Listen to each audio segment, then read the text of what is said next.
नोएडा प्राधिकरण ने इजरायली तकनीक अपनाने का फैसला किया है। इस फैसले से नोएडा के पर्यावरण में तेजी से सुधार आएगा और लोग राहत की सांस ले सकेंगे। नोएडा प्राधिकरण द्वारा इजरायली तकनीक का इस्तेमाल कर पेड़ों की सिंचाई की जाएगी। नोएडा की सेक्टर 62 स्थित राजकीय बालिका गृह से 16 साल की लड़की फरार हो गई। सूचना मिलते ही पुलिस महकमे में हड़कंप मच गया और लड़की की तलाश के लिए 3 टीमें गठित की गई हैं। सीसीटीवी फुटेज में लड़की बालिका गृह से बाहर जाती हुई दिखाई दे रही है। सुपरटेक लिमिटेड की अधूरी परियोजनाओं से परेशान हजारों खरीदार कल रविवार को दिल्ली के जंतर मंतर पर एकजुट होकर अपनी आवाज बुलंद करेंगे। इस शांतिपूर्ण मार्च में नोएडा, ग्रेटर नोएडा, गाजियाबाद, मेरठ और गुरुग्राम स्थित कंपनी की करीब 12 परियोजनाओं के करीब 1000 खरीदार शामिल होंगे। सेक्टर 130 स्थित गांव नंगली वाजिदपुर में बड़े जमीन घोटाले का खुलासा हुआ है। जन कार्य सेवा समिति के सचिव शुभम चौधरी द्वारा मुख्यमंत्री योगी आदित्यनाथ को लिखे गए पत्र में इस मामले का खुलासा हुआ है। पत्र के मुताबिक कुछ कुख्यात भूमाफियाओं ने सिंचाई विभाग की करीब 100 करोड़ रुपए की संपत्ति पर अवैध कब्जा कर लिया है। एसीपी प्रवीण सिंह के नेतृत्व में पुलिस की टीम ने सेक्टर 100 स्थित एक बिल्डिंग पर छापा मारा, जहां यह फर्जी कॉल सेंटर संचालित किया जा रहा था। छापेमारी के दौरान 15 लोगों को गिरफ्तार किया गया, जबकि इस गिरोह का सरगना फरार है। पुलिस ने बताया कि आरोपी देश के कई राज्यों से यहां काम कर रहे थे और उन्हें तमाम तकनीकी जानकारी थी। ग्वालियर के अटल बिहारी वाजपेयी दिव्यांग खेल प्रशिक्षण केंद्र में wheel chair basketball federation of India अपनी 8वीं पुरुष और महिला राष्ट्रीय चैंपियनशिप का आयोजन कर रहा है। इस आयोजन में नोएडा के खिलाड़ी हिस्सा लेने जा रहे हैं। 2014 में स्थापित यह महासंघ भारतीय पैरालंपिक समिति (पीसीआई) और अंतर्राष्ट्रीय व्हील चेयर बास्केटबॉल महासंघ से संबंध है। नोएडा के ज्यादातर इलाकों में सिर्फ फ्लैट ही नजर आते हैं, लेकिन यहाँ हजारों फ्लैट्स ऐसे हैं जिनकी सालों से रजिस्ट्री नहीं हुई है। दरअसल शहर में 20,000 से ज्यादा फ्लैट ऐसे हैं जिनकी रजिस्ट्री बिल्डरों ने सालों से नहीं कराई है। इसका सीधा असर सरकारी खजाने पर पड़ रहा है।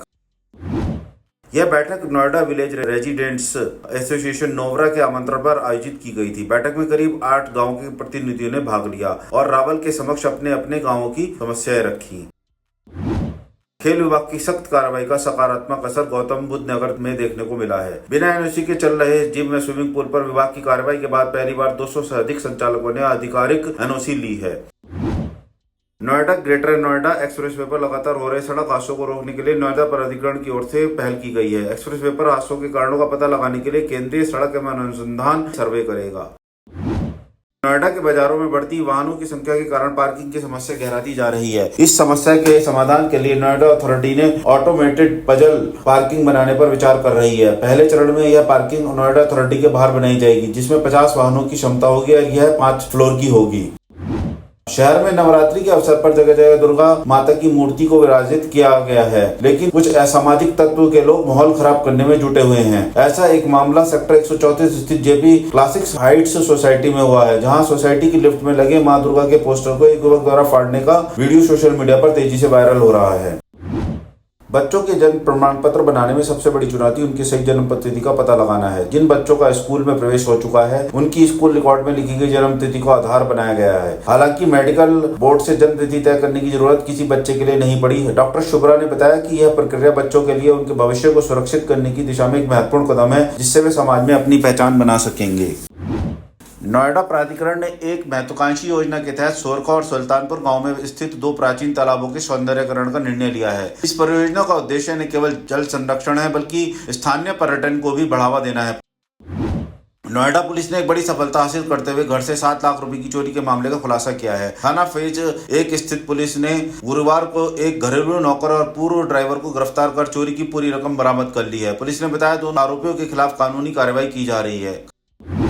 शिक्षा विभाग ने गुरुवार को कड़ी कार्रवाई करते हुए सोरखा स्थित आकाश मॉडल स्कूल को सील कर दिया। यह कदम स्कूल द्वारा बिना मान्यता के 10वीं कक्षा तक की पढ़ाई संचालित करने के कारण उठाया गया है।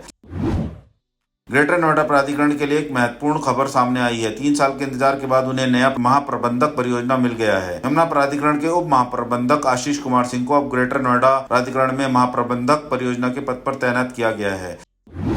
नोएडा में वीआईपी लोगों को महंगी कारों और आकर्षक नंबरों का शौक है। इसका अंदाजा इसी बात से लगाया जा सकता है कि यूपी 16 EN 0001 को 9,06,000 रुपए में आवंटित किया गया। ऑनलाइन बोली प्रक्रिया में ग्रेटर नोएडा निवासी अर्जुन सिंह ने ये वार्निंग लगाई। यह नंबर उनकी आरडी कार का होगा।